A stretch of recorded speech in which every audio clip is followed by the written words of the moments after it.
Welcome to the Blueprint Podcast, where we throw out the old blueprint so you can become who you were always meant to be. I'm your host, Jason Smith, and if you haven't already, make sure you click the subscribe button and share this podcast with your friends on social media and tag me in it at @jbirdfit. Today is our first episode of 2026. You'll notice we're doing things differently this year, stripping away the music and getting right into the conversation so we can be more intentional with the things that we're creating. I'm here today with Nick Pollard, the people displeaser. This is Nick's second time on the show, and his first episode is actually one of our most downloaded to date. Over the last few years, we've seen a massive push to integrate AI into every part of our lives, often without our consent or even knowledge. It shows up as a benign version of an elevated search engine that's become a best friend for many people who are lonely, looking for relationship advice, and even business coaching. Nick and I are sitting down to discuss how this has impacted our own content and where we're going in the future.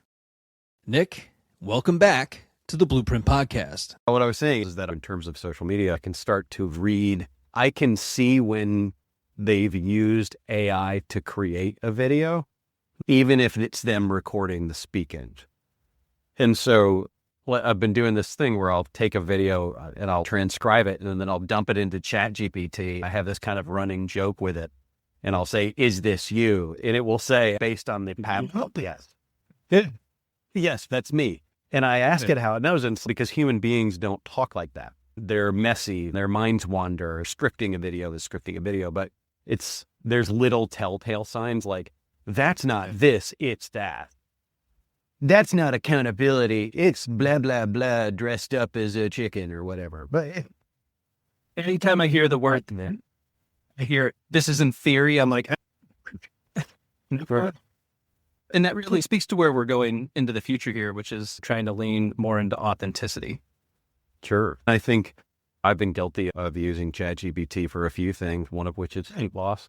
I've managed to lose 20 pounds in the last few months here, 20 more to go. And listen, it's a useful tool. The problem is that people aren't using it as a tool. They're outsourcing their creativity to it. And what we're seeing is that all of the creators are starting to sound the same.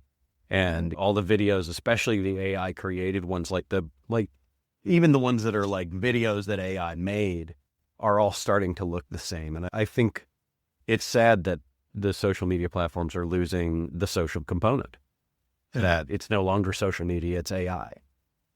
Have you seen like the channeled messages of the supermoon on whatever, and it's some dude with an English voice saying, "This supermoon is going to be your month if you take these actions." And it's people actually used to write those, and now you can even hear it inside of those. And I like them just because a lot of times they're motivational. It's good to hear a supportive or kind word, but it makes you feel good for a minute and you move on. But now it's gotten to where you can't even listen to the first 30 seconds because you identify it immediately as being AI. And I could just do that myself. I don't want to listen to. I think it's real sad to see how it's all unfolding has been really, it's just ugly. And the problem with AI isn't that and I know I sound like an old man. This new technology is of the devil. But the thing that scares me, I think, about AI is how little humanity is left.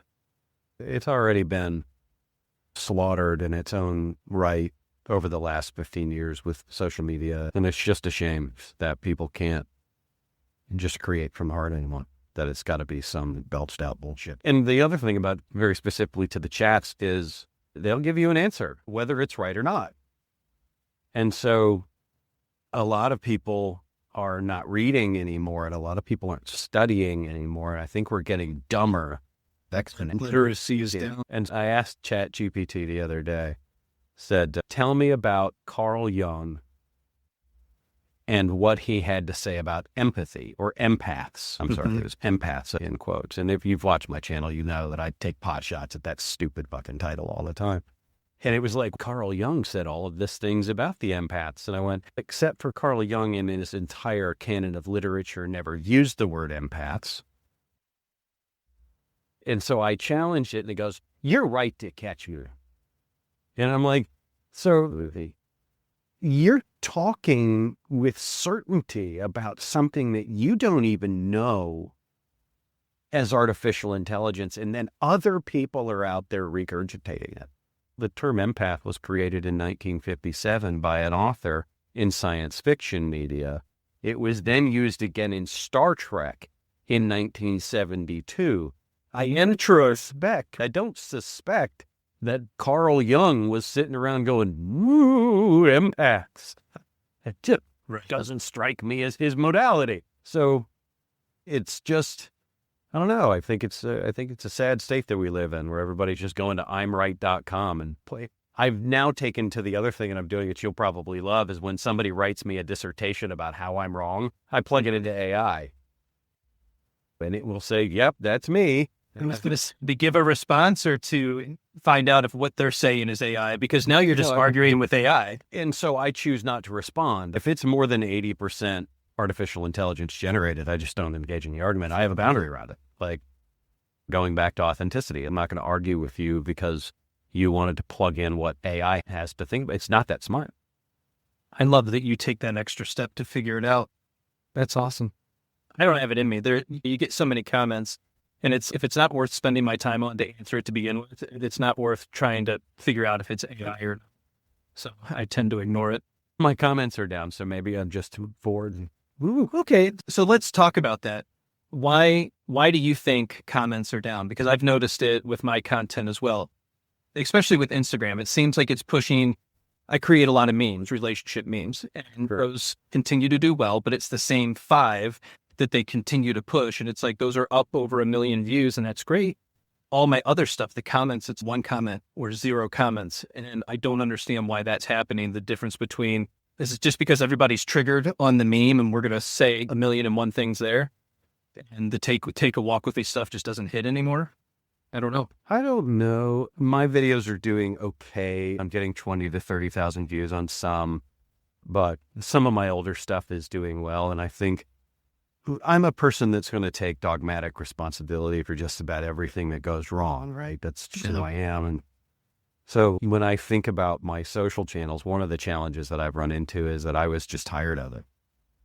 And you get to a place where you've monetized properly, and then it starts to get slippery and it's not fun anymore.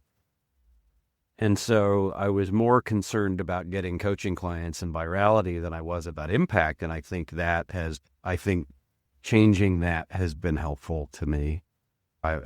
It's going to be a tough year financially, potentially, for coaches, I think, especially those of us in the high ticket world. Might have to be a little bit more aggressive in our targeting, or maybe not. Maybe it's just that we need to take a few less clients and we need to do a bit more work. And that is what it is, right?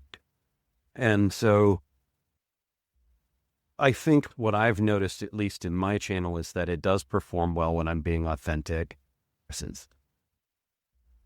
Like, there's 2 creators out there that probably bump into you as well. Devin the One, which I really love his stuff. He's really funny. He does 3 years of therapy in 60 fucking seconds, and then he does a thing. He's really great. And now I'm seeing that kind of pneumatic showing up in every other channel everybody's doing. Do under 60 seconds, you non-creative bastard. And then there's another kid, I don't know his name, but he's Higher Up Wellness, which is, I really like him a lot. And his content's very much authentic, very much off the cuff, very in the same way that you and I do it. And he's doing really well. Yeah. And I think both of those guys are really authentic, and they speak from where they're at, not from a place of like, how do I get more followers? And they show up every day. And I think getting back to that has been important. It's whether I win or whether I lose, it'll be fine. If I end up not being a coach at the end of the year because I can't support it, then fine, I'll go start a company doing something else. Right. I think the journey isn't over for you. And I think it just was a reset, but so I think if people are struggling, especially if we're content creators, you're probably struggling because you're focused on outcome, not on impact. And get back to focusing on impact. What do you want to say? Why do you want to say it? What's important to you? If nothing else, if nobody's watching, you have permission to fuck it up. That's a big one, giving yourself that permission to make the mistake and to branch out and try new things. But I went as far as to actually post my metrics from the end of 2024 into 25. on Instagram and TikTok to show just the disparity between those two and what it actually looked like going into January 25. I was doing well, millions of views on TikTok. Things are going good, getting coaching clients. Everything's great. January 19th happens. And I know all the social media people love to say, oh, it's just because you create shit content. If you look at the way it was going, and then there's this abrupt stop after that, you have to take it into consideration. January 19th, what's the significance of that day? That's when TikTok went dark, and then we started what it appeared to be was people, especially in the coaching area, started to struggle with views, and they started to notice that their views were tanking. And of course, that went out the entire year. And I have a lot of friends, they have 1 million followers, and they're going through the exact same thing that I was going through as a smaller content creator. Sure. TikTok has stopped growing for me years ago. I will never understand why. And now I'm in a stalemate with you as well. But I don't know. I think you're right to say, I think the world got real tired of coaches. And I think there's also a huge credibility problem in the space. Every 27-year-old who takes a somatic breathing workshop thinks that he or she can tell me how to live my life. And the unfortunate news about being a coach is that it is not a regulated industry, but it's also the fortunate news about being a coach. It's like a double-edged sword. So I think I don't know. I think it's tough out there. I'm not enjoying making content the way I used to. We'll say that. Why is that? Is it because you wish there was more validation or more likes or more comments coming in, or you just lost the love for creating the content to begin with? Or your priorities are shifting, like you've grown away from being the people displeaser. And right. This can be the transition into something new. So I think that's a really valuable thing is I'm probably leaving that brand behind as I go forward with my life. And that may be part of it. I think there may be a part of me that's done with the people displeaser as much as I have wanted it to, or maybe it served me exactly as much as it was supposed to. But I think I've grown as a coach in many ways. I think I've grown as a creator in many ways. And I don't know that the people displeaser is it. I do know. Let's backtrack for a little bit. Tell people where you started with all this and when you started and the why behind it, but then also where you are now and where you might transition into. So that was a joke. When was that? It was 2021. I was in Panama and I'd taken a coaching course, how to launch your coaching company in 5 days of the last one. Because I was freaked out. It was like $5,000. And it was $4,997. It was taught by Preston Smiles. And it was awful. It was absolutely terrible. I did get a good contract in the sales pitch out. So that was good. You get something out of every coaching container, whether it's been one or not. But so I had been making videos and I was irritated at the program because that's all it was. I basically put me in a room and for $6,000 I'd make 5 minutes a day. Thanks. And so I did. Hope this helps. And I did that and I was irritated and I did the thumbs up at the end of a video, like as it was fuck you. And then somebody said, wow, those are really displeasing videos. And I was like, the people displeaser. And so I changed the name and the moniker kind of held. It got me on Chris Williamson's podcast. It's taken me to once, just one time. Just the once? Yeah. And hopefully the book gets me back on there. I'd like to do that again. But I think it was valuable for the time that it was valuable. But I think in terms of branding, I do a lot more than just people displeasing. And so I think just my name is probably going to be a new brand. Some variety of that. Blame you. And you have a unique name in comparison to mine. Trying to get the IG handle Jason Smith or any variation thereof. I did ultimately get real Jason Smith. Nice. But now I don't know what to do with it because I'm in this place where my original IG was built off of memes. And that gets me 2 million views a month off the memes. But then people don't go to the caption, which is the next step.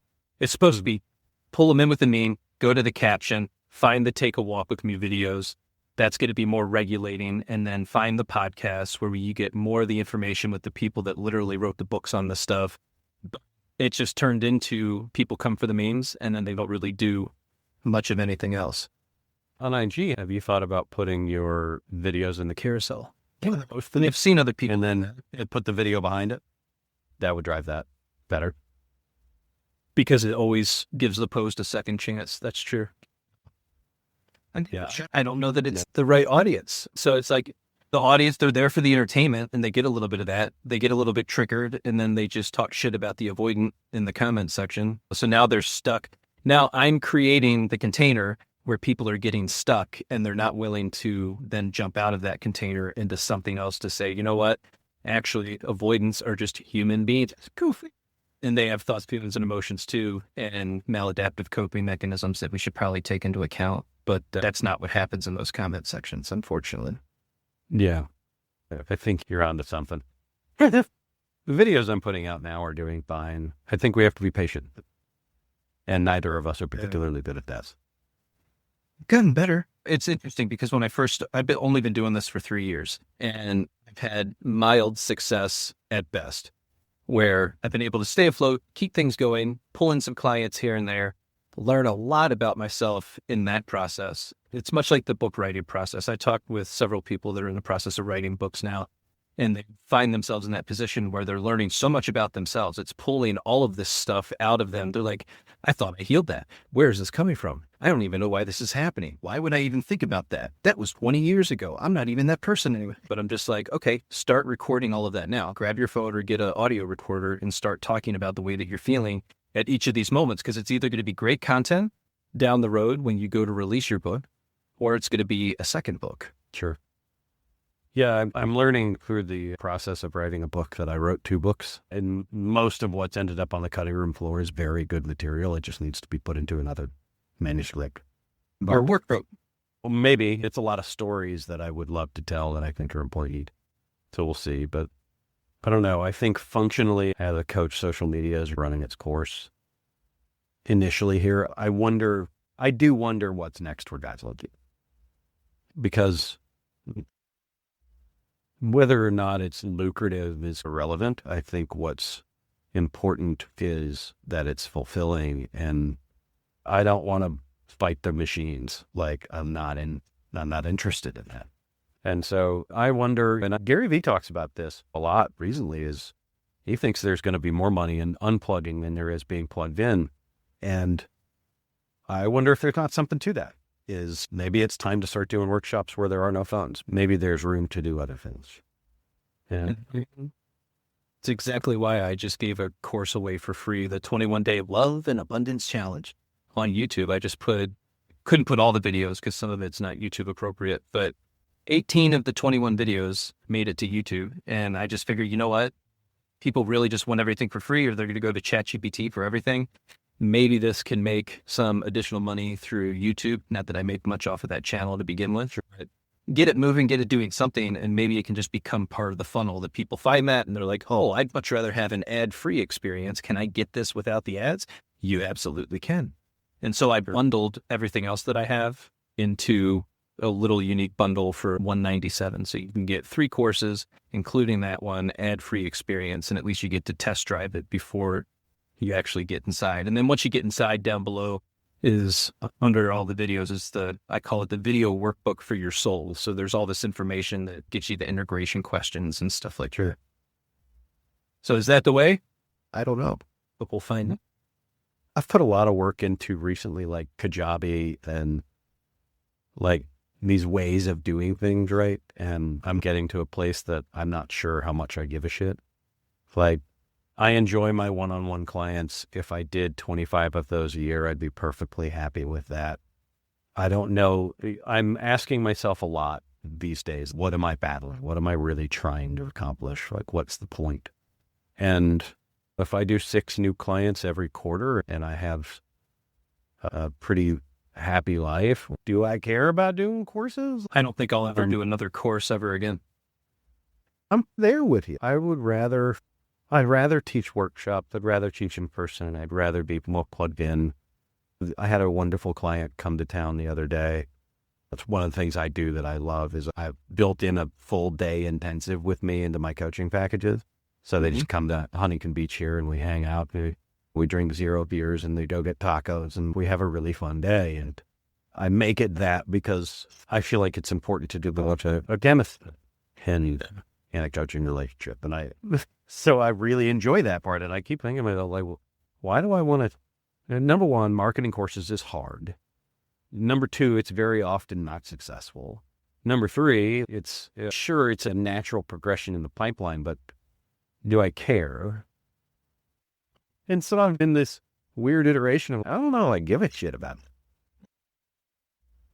And my book in Penguin's already picked that up. It comes out next year.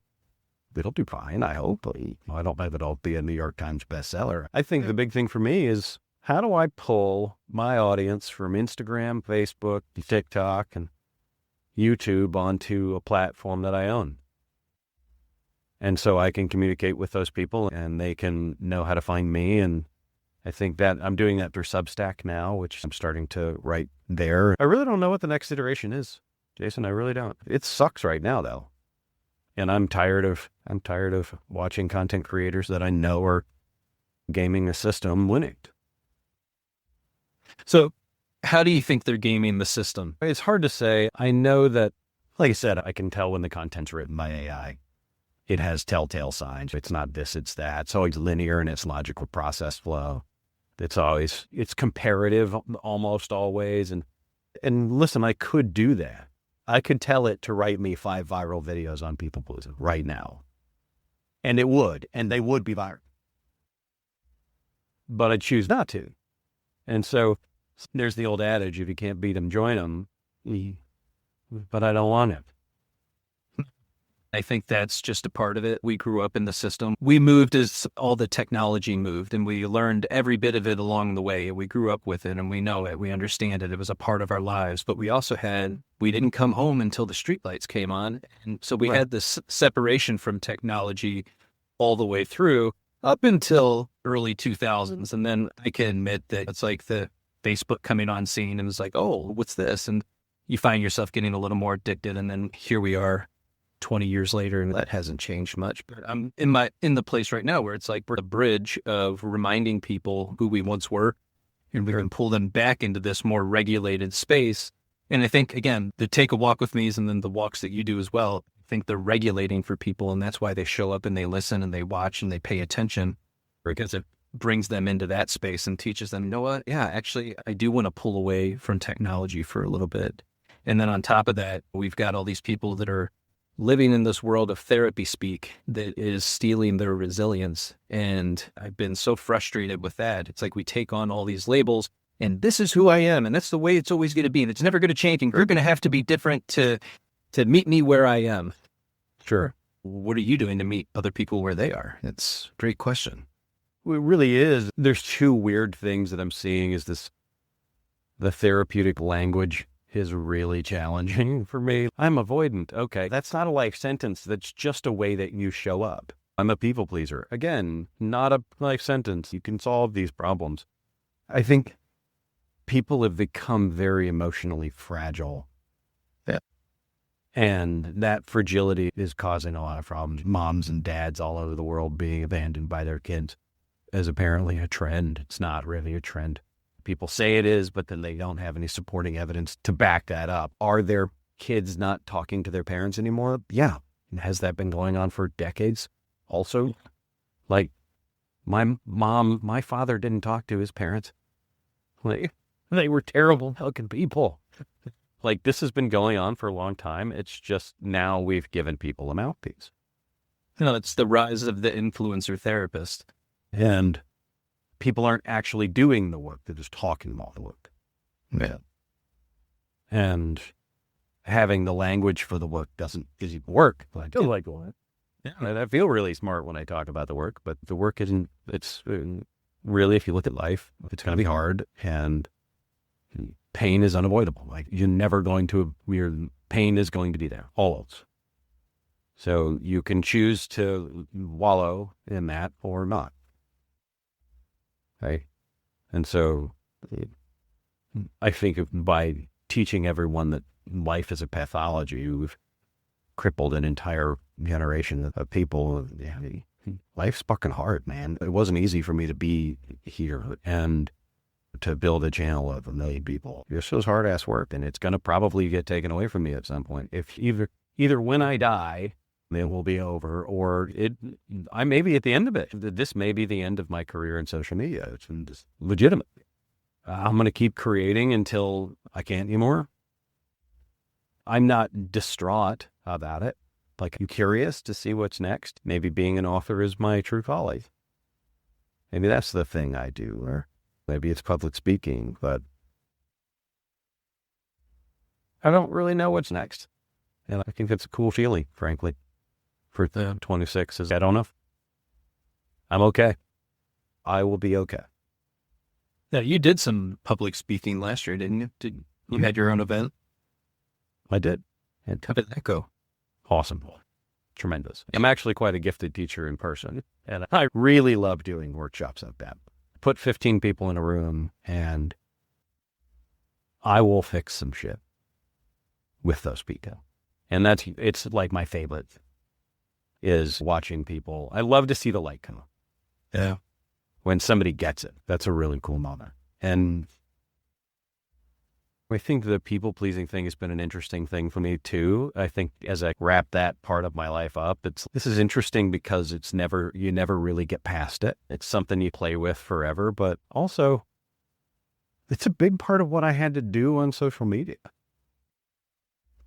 And so I wonder if it's just time for me to get more real. I wonder if that's just the thing. I don't need the mask of the people displeaser.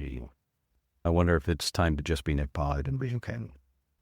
Maybe it's time to just be Jason Smith and be okay. I think that guy. I wonder what guys like you and I are going to do. You can go back to policing. I can go back to slinging roofing if I want to, or I can start another company, or there's a million ways I can do this. Tony Robbins got famous before social media, and he's still famous today. And by the way, he doesn't really use social media to make that happen. It's a very small part of his business. And for him, it's always been relationships. Right.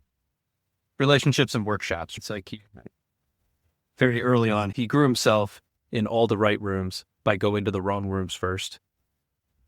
And then he just became this amazing individual that's been able to reach millions of people through the lifetime of his career. And I think a lot of us, we do aspire to even have just a small percentage of that, where what we put out into the world has influenced people or impacted their lives in a way that has improved them in some way, shape, or form. And I think that's why sometimes I struggle with social media, because you don't get that feedback. And then when you make a post trying to elicit some feedback, it feels, tell me how good I am. That's not what I'm searching for. I just want to know, one, that you're all human, and two, is this doing anything for you? Because I can easily just go back to doing whatever it is that I was doing and do something different. But if it's actually impacting people's lives, then that's great. That's what I want. That's the whole point. I know I have more impact than I know about, because people email me all the time. I get the random message in my DMs from time to time, like, hey man, you saved my life. And so I think it's taking part in those and believing them, which can be very challenging. And especially in our world, when we're in a sea of people telling us we're pieces of shit, to hear the one positive voice can be really challenging. That one positive voice is always there. It always has been. And so I would say, listen for that. I think what's up next, and again, I have a lot of friends that are both therapists and authors, or just authors, and we talk a lot about this because they're struggling in the same way. They don't know what to do. Their channels aren't growing in the way that they want them to. And even Instagram Adam, whatever his last name is, the CEO, he was like, AI slop is no more. We want authenticity. And it's okay, dude, then push my content out, bro. We can literally see the statistics, the amount of unfollows weekly, and then it's just not climbing like it used to. How do you gain favor back in the algorithm to get that stuff pushed? And I just took the back seat, and I'm like, you know what? I'm done with Instagram, pretty much done with TikTok and Facebook. I'll still post, I'll still put some things out, but I'm going to put everything into YouTube and try to create as much content there as I can. Shorts they do pretty good. And then ultimately the goal is to get people like us in a room where we do an event together and we cover a variety of topics just because of who we are. All these people are on board for doing an event like that. I think a lot of people are just out there waiting they want somebody to save them out in this content world. Eventually I'm going to get discovered and this amazing thing's going to happen. So no, You actually have to go out and you got to build it. So we have to collect the next group of people that are going to be the thought leaders and then build the product for the people to come and see it, to be a part of theirs. And so I think the workshops are a great idea and a great way of doing that. Yeah, I think you're right. The concept of unplugging, I think, is the most valuable tool that we have for people. Is let's get in a room and connect. Now, not through our phones. I was working with Dr. Glover. I don't know if you've ever had Dr. Robert Glover on the show. He's a great dude. And I was in one of his men's forums. It's called Integration Nation. I don't make any money live chatting and stuff, but Happy to support him. I'm happy to support Dr. J. But I had offered to throw up like how to build your business as a coach, because I'm one of his coaches, right? And he has all these other coaches. And I was like, maybe as a certified coach, it would be helpful for me to teach other people how I sell high-ticket items. And then maybe we could do like an Instagram thing. We could do a TikTok thing. Like we could get together and we could compare notes, and Dr. Glover could come and he would learn something. And the community everyone would volunteer to teach their kind of area of expertise. And I posited this out to the group and they're like, why don't we do it over Zoom? And I'm like, that's fucking stupid. Because it's lazy. That's why. And like, we've gotten to, and this dude, he said it, I was like, because you know what? You do it over Zoom. I'm not interested in it. So I can get on another phone call and not make any friends. Zoom is killing our world. Instant gratification where I could just have a meeting like you and I are doing right now all the time with anybody. It's killing our world. And that's why I make a requirement of my coaching clients that you have to meet the info. I will make only the rare exceptions. Like if you're in the Australian continent, maybe you don't have to fly to California. But even then, you're going to spend 4 hours with me on the phone for the first call. We're going to get to know each other. You're going to hear my story. I'm going to hear your story. And that's what we're missing in the world. People aren't telling their stories anymore. They're telling factoids. Yeah. I think if you want to have fun making social media, start telling your story again. And maybe it'll hit, maybe it won't. Maybe you're boring. I don't know. I started doing this thing where I get up before I go and I post. I just visualize who I want to have the impact on. Very often it's my shadow. I visualize my shadow. I see it. I'm like, oh, you're feeling some kind of way today. Let's talk about that. And I don't know. I think if you can figure out a way to get people to come to a place and actually be together, I think that's the $1 million problem to solve. Facebook is the place where people ask for something like that. And they're like, can we do a real life, take a walk with me, where they have the rucksack and we get together. My ultimate goal is to have enough money, to have some land, have some, we'll call it glamping, because why not? But then invite people in my network to host their retreats in the space for 3 days at a time. That's the goal. And then partner with somebody locally that has horses where we can do some equine therapy as well. Bring them to the land. And I think that's like the big dream. It's not completely thought out, but that's the gist of it. And I got a background in culinary arts. I can do all the food. Those are things that don't bother me. I used to do magazine style food in Chicago.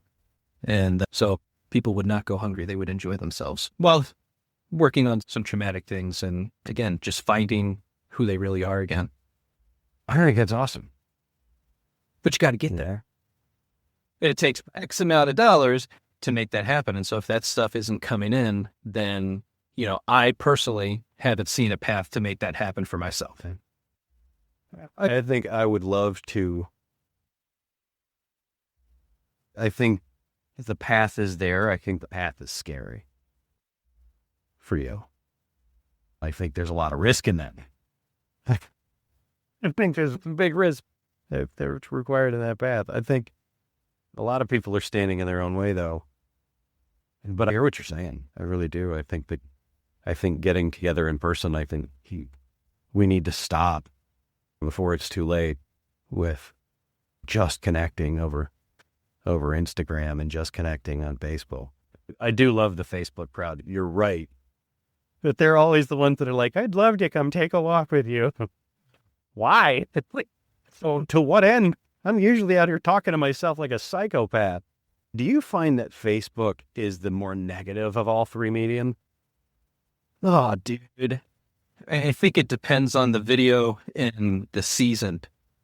Because there are literally just like seasons where they're just giving love and it's great. And it's awesome. People, they're in there, they're commenting, they're even sharing some advice. And I always push for them to give advice. Somebody makes a huge statement. I'm like, that's awesome. Thank you for sharing. But what advice would you give to somebody who's going through the exact same thing that you're going through? So it's inviting more of the conversation and getting them to do the advice versus me always sitting there answering everything. And then there's just other times, man, you make a post and everybody climbs on the bandwagon if you're a piece of shit. Oh, simplest thing, you're responsible for being happy. So it's almost always it's a post about when I say something around your trauma, it is inevitably your responsibility to resolve. Like you have to do it. And so that's usually. You've never experienced trauma, Nick. Yeah. You must not have gone through anything in your whole life. No. You're not supposed to look like the things that you've gone through for the rest of your life. That's not right. It's not how it's supposed to be. That's all. Right. That's why I am who I am. But universally, that's when I get called a narcissist. It's always narcissist. So it's.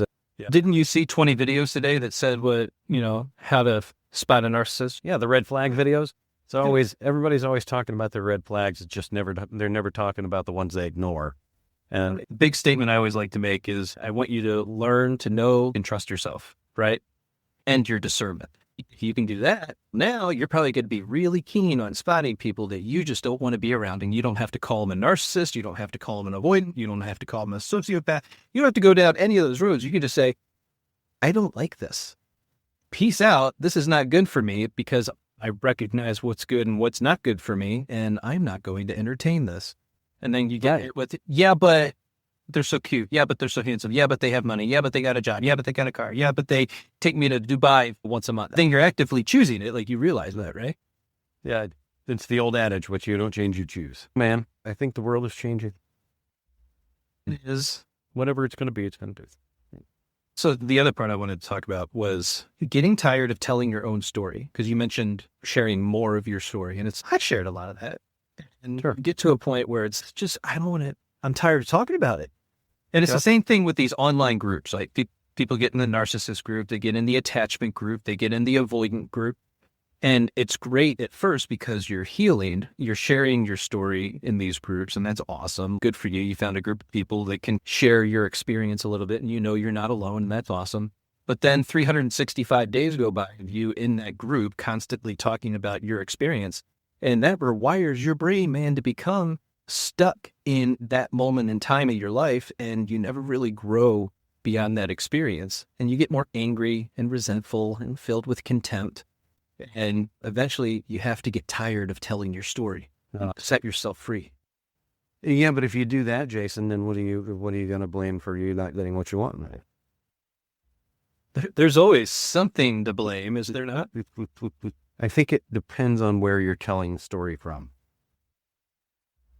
If you are examining your scars like hieroglyphics, trying to create the future from that, then you're probably going to end up in a worse place than you're in.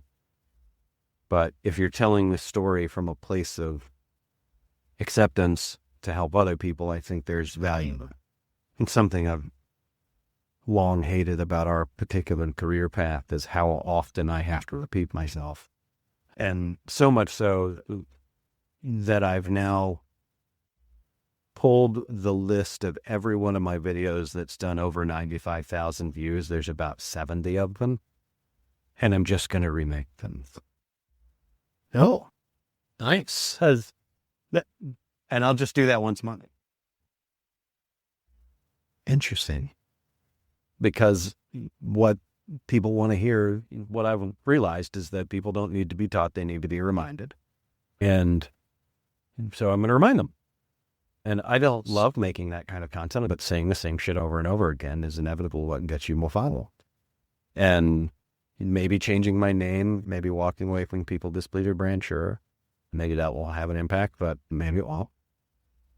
And I'm not sure I care. I think the big thing is I need to take the videos I know do well. I need to play with them a little bit and just re-record them and just do it over and over again. Look at Gary Vee. He's saying shit all the time.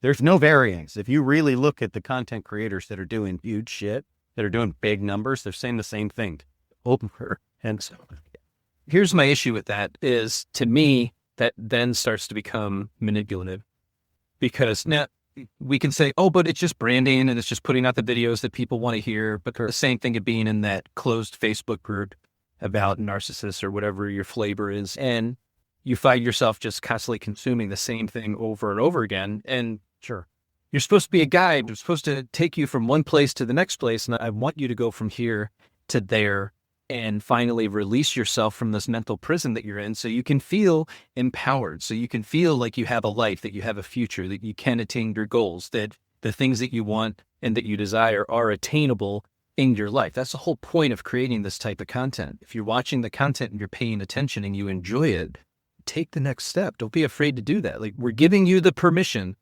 to take the next step and empower yourself so that you're not somebody that gets breadcrumbs by other people.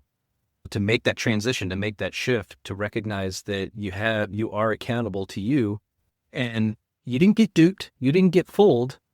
At some point, you have to recognize that you're actively choosing the thing that you keep repeating. I forget which book I was just reading that mentions this. Oh, you know what it is? It was called The Tools. It was a Phil Studd's book. I don't know if you've read that one. It's wonderful. But he talks about how if you just consume information and learn to regurgitate it, you never change. Hey, so this... And there's a difference. So in this book, it's called The Tools. And in reading that kind of final idea in his book, I was like, well, that's interesting. What if I just took this year and studied only 3 books? Rather than trying to read 52 new books a year. I try and read one a week or whatever. Everybody talks about how you should always read another. Maybe I'll read one new one a month that isn't personal. And then I'll just focus all of my energy like a laser beam on this one, The Road Less Traveled, and Atomic Habits. You definitely retain more of the information. I retain more of the information, but you're then forcing yourself to not be a consumer. Because to consume this is to read it once. To adapt this means to read it hundreds of times. Like I would wear this book out in a year. Right? And so I wrote my book as a way of, in the same way that they did here. It's got exercises. I want you to study it. I want it to hurt. That's what the book is built for. But I've been very interested in what would be conceptually what would change if I said, okay, I'm going to not consume knowledge. I'm going to integrate it only, which means I would probably need to read this book 6 more times. And then if I look at The Road Less Traveled, probably the #1 personal growth book from the 70s, I think it was the 70s anyway. Scott Peck wrote that one. What if I stopped trying to be such an intellectual thinker and started to be the master of integration rather than consumption? And so I think that's what we see in our channels is people are now consuming knowledge in a way to sound smart, but they're not doing anything about it. And that's why you and I get frustrated. Is like, why do I have to say the same shit over and over again? It's the same reason we used to have to send 6 pieces of direct mail to get somebody to bite on a mortgage. Because people don't need to be taught the mortgages are there. They need to be reminded. Yeah. Well, that's true. I think there's a fun new way to be is what I'm looking for as a result of this change in the algorithms. And I don't care what's his face, Instagram Joe, or what's his name? Adam Mazzari. I don't care what Adam has to say. That algorithm is built to keep people afraid and in an echo chamber. I'm sure you are, Adam. I bet that's true. You're going to stop looking for attention. That's what you're telling me. You're going to deprioritize attention for a platform whose whole monetary value is attention. Again, they always focus on the attention piece, but my videos are often over 3 minutes. So if you're over 3 minutes, they're not going to push you on the explore page. And it tells you before you post it. And I'm like, okay, just post. Just show it to the 95,000 people that you say that I have, which it brings me back to the bot conversation. And this is just my theory. I wonder how many of the bots actually belong to the Meta platforms and Instagram. Like they build your following during a phase and time period, because I see so many get cleared out on a regular basis, and it's thousands. Right. Like I'll get close to 100,000. I'm like, I'm finally going to do it after 3 years. And then it just clears out like 3,000 of them. I'm like, okay, I guess not. And I've never bought followers. I don't buy engagement. I've never participated. Like, we all get those messages. We work with so-and-so, and we'll get you organic growth on your account. Yeah. Sure. And I like the new podcast emails that I get. Do you want to go on Chelsea Handler's podcast? Email I'm a dipshit at Gmail. Like, I'm sure that's, yeah. No, I don't know. Would you ever pay to go on a podcast? I've been offered that, but what was that kid's name? Sean. Digital Social Hour. Yeah. He offered to have me on for $6,000, and I told him to pound sand. I'm really going to pay $10K for me. Was it? Man, Digital Social Hour. I'm not going to spend 10 grand to come have a conversation with you.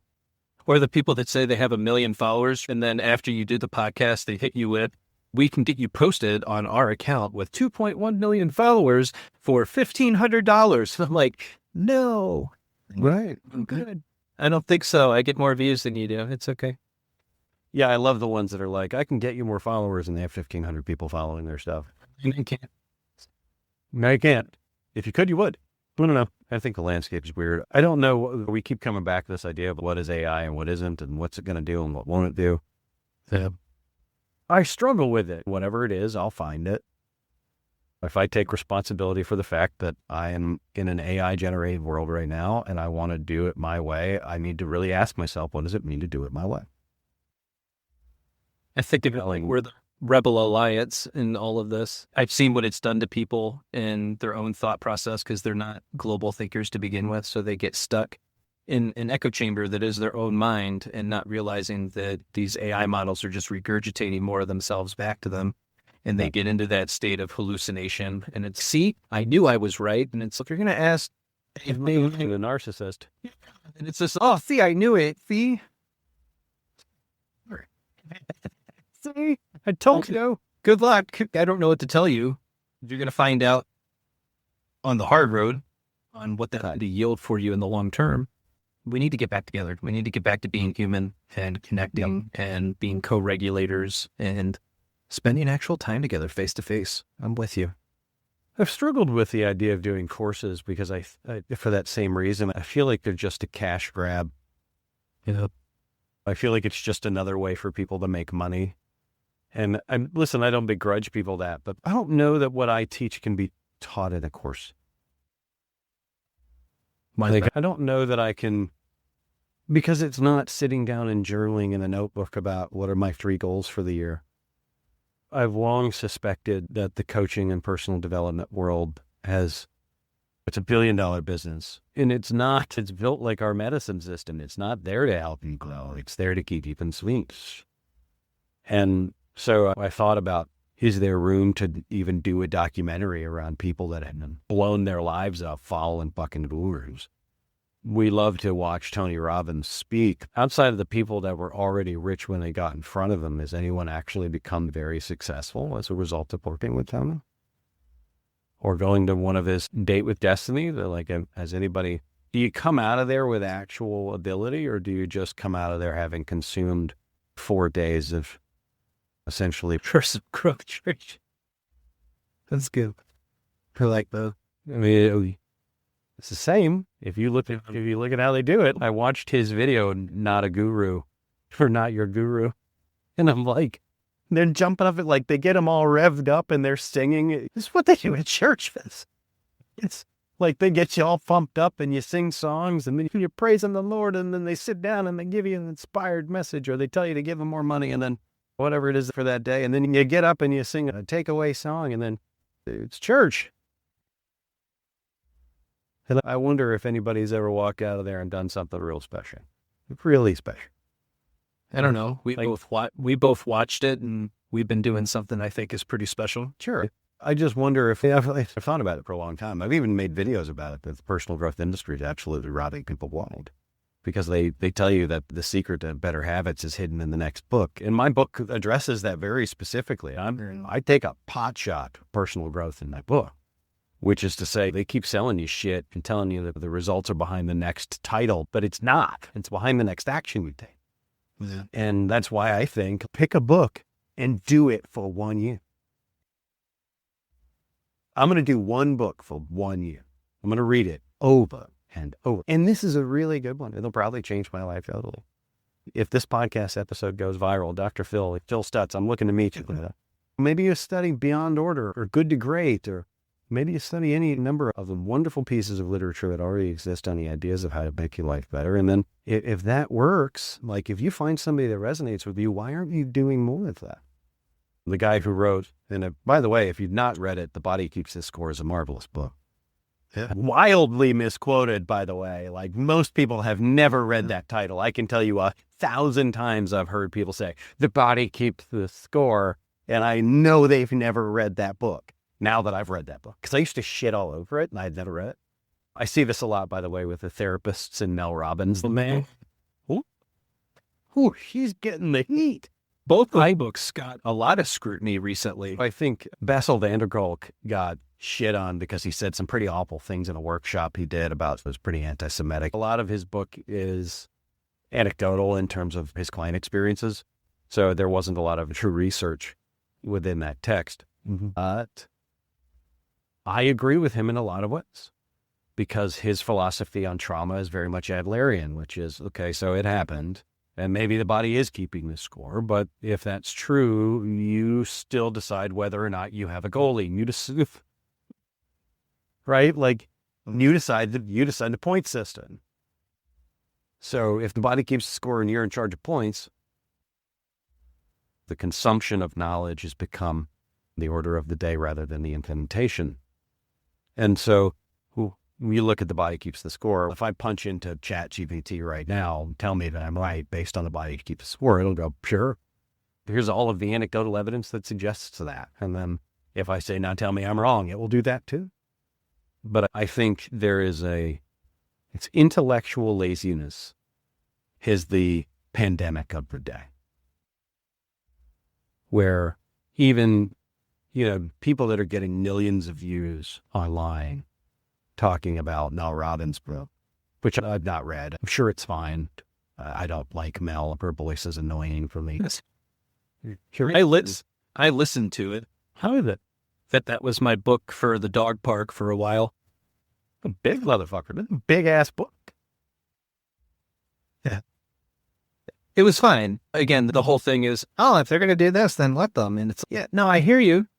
Sure. But it's called having goals, values, standards, discernment. These are all things that, again, all these people, they position themselves as having all the answers. And it's just like, that's in the Bible. I pray everybody in the personal development space is regurgitating the Bible in different ways. And I don't even know that most of them know that they're doing it at the end of the day. So if you need a book, guys, spend a year with the Bible and you'll discover some things. Sure. But this idea, just let them be whoever they are. No kidding. Of course, you want people to be who they are. The question becomes, can you tolerate it? Can you accept it and still remain in relationship with them without it pulling you down or pulling you out of your own alignment?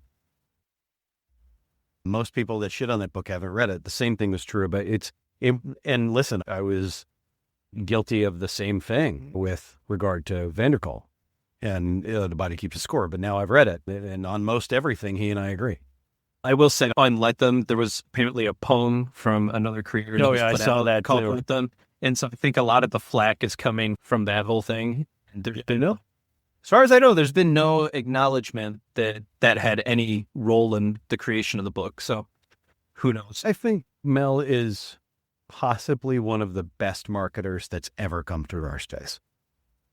Yeah. And it's made a lot of people angry at her. It's made her very rich. And more power to her. I don't know that my book will do as well. If it sells 20 million copies, you and I will be having a very different conversation. I'll be opening that facility for you, buddy. But I don't know. I think that's why we have to repeat ourselves. I'm playing with this idea, as you and I are talking about it, this notion of consumption. And the way you get people from consumption to adaptation, and from adaptation to integration, is probably saying the same shit over them. When you think about what moved the needle for you as an individual, I look back at just how many notebooks I have laying around the house. Oh, God, yeah. And that was really the greatest tool for me, was to gain command over my thoughts, which led to my emotions and feelings and all these other things. Sure. And you grow in your confidence level because now you really do truly know who you are as a person, and you accept that. And so it's that self-acceptance that you gain from doing that. And people are like, oh, but it's just journaling. It's like, yeah, but it definitely grows into something much greater, especially when you're using things like Marcus Aurelius. Use this as a devotional. As I read it, I'm writing my own thoughts that pop up for me. And I do the same thing with the Bible and other books, but it's, again, you're gaining control and command over your thoughts. And I think that's where a lot of people struggle, because they're in a loop, they're in a pattern, and they can't get themselves out. And I can see why repeating the information may be beneficial, because you do need to hear it a bunch of times before it sticks.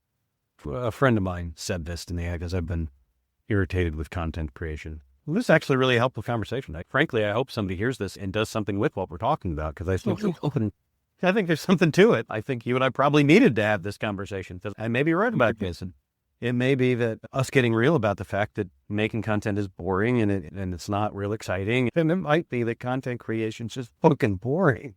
So the other part of it is, I don't know about you, but I do everything myself. So I do the podcast, I'm doing coaching, I'm doing content creation, the whole 9 yards. And I don't know that people know what goes into the actual creation. It's not just pick up your phone and make a video. That can work for some people.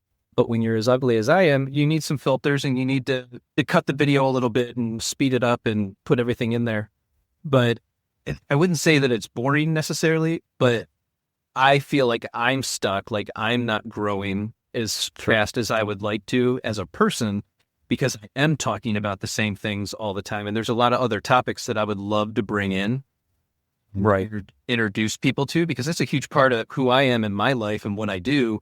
And instead, I'm like the attachment guy that goes for walks, and I'm regulating for people, which is fine, but I'm also not a therapist. Don't claim to be, don't want to be.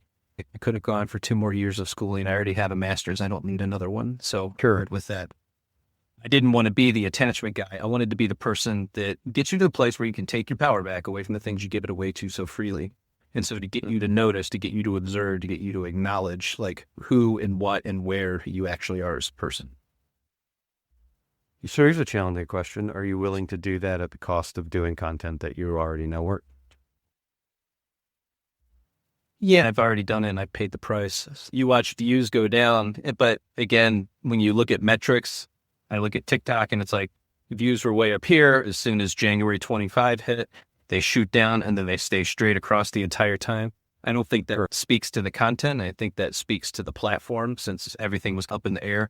Are they selling it? Are they not selling it? Is Oracle going to get it? Are they going to do anything with it? Is there going to be a new app as of January 22nd this year? TikTok has not been a driver for my business for a long time. TikTok is. TikTok Is it? Live. Yes. Really? I spend a lot of time on live. Have you thought about doing these live? I was going to ask you earlier if you wanted to do it live. I have no problem doing them live. It's just, Yeah, I'm happy. when you get authors and stuff like that, they don't tend to want to do things live because they want it to be edited. And it's not saying anything about who they are as people or anything like that. It's just some people get a little bit more nervous or whatever. I'm happy to do them live. I love doing it live. And that's actually the next step in my content creation journey is,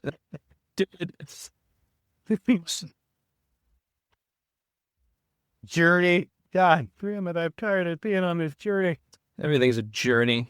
Going live more on YouTube and having that be more like a call-in session. So what Dr. John Deloney or Delanoy do. I've thought about doing that too, doing like a call-in show. I don't know how that would work. No, you could do it through Riverside. Oh, really? We could try it out together and see if you like it. We can just do it in tandem for a little bit. That'd be fun.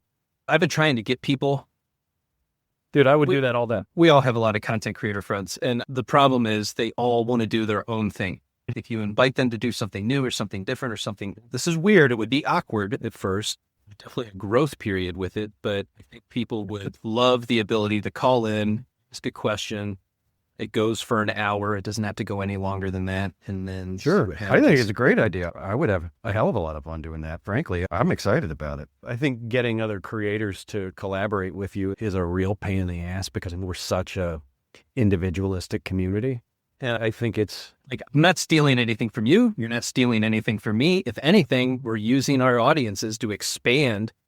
People are going to find you. They're going to love you, and they might like you more than they like me. And that's great. Good. That gets you more clients. And then vice versa. a call-in show for that'd be fun. I would do that. I would have fun doing it. Well, let's give it a shot and see how that goes. I think we've learned some things today, my friend. I think my big takeaway from our live coaching call as we coached each other today was probably I just need to recreate the content that I know works. Yeah. I need to do the things that I know work and let that be real, because it is true that to make a living in this business, to do this business well, you have to say the safe. Literally, we've just talked about Mel Robbins, who says let them in every podcast I've seen her on in the last 6 months. Yeah. Let her. It's true, but we started this podcast with, Nick, I don't really want to talk about people pleasing today. I would like to talk to you as a human being. And that's where really for me with the podcast where I'm going is I don't want to have the same conversation you had with whoever's podcast you just went on. I want to do something different and bring more of that human element in of what's challenging you and what are you going through right now? And it's not everything is woe is me. Tell me about your win. We want to hear about that stuff too. And I think that's going to be far more inspiring to people as time goes on. Again, it's like share your story. I get that. And that's an element of all of this, but then branch out in the podcast as well of you're a human. Yeah. You have a life. That's cool too. Sure. Let's hear more about that. I like it. Let's hope so. Cool. Let me know when you want to do the call-in show. That'd be fun. And just whatever, dude. I'm open. With the way the metrics looks, it's noon Central Time for me is when people would be live. Okay. And then I don't know, we can't put it on both of our YouTube channels at the same time, I don't think. No, I think it's a fun idea. Let's think through that. In the meantime, buddy, it was good to see you, and thanks for having me on the show again, and we'll talk soon. Okay. I imagine if Riverside does it, it's just they probably have a phone number for it. Is that the deal? Yeah. Okay. I think that's it. I haven't done it. I haven't used it yet, but I know that's the path I want to take. I would definitely play with that. So I have 11,000 subscribers. When I go live, you might get like 10 of those 11,000. Sure. That's just the nature of YouTube right now, because it's not, I don't think they get alerts that like, hey, Jason's live, like on TikTok where you go live and you'll get a couple hundred people in there. And sure. So what I do is I go live via TikTok and YouTube at the same time, but YouTube is through Riverside that then has the call-in feature. So I have to purchase the call-in feature. I haven't done it yet, but if we're actually going to do it, then I'll purchase it and make it happen. I'll let you know. Great. Maybe we can do one next week or something. I would love that. Sounds like fun. All right, brother. I got to run. I'll talk to you soon. Yep. Later.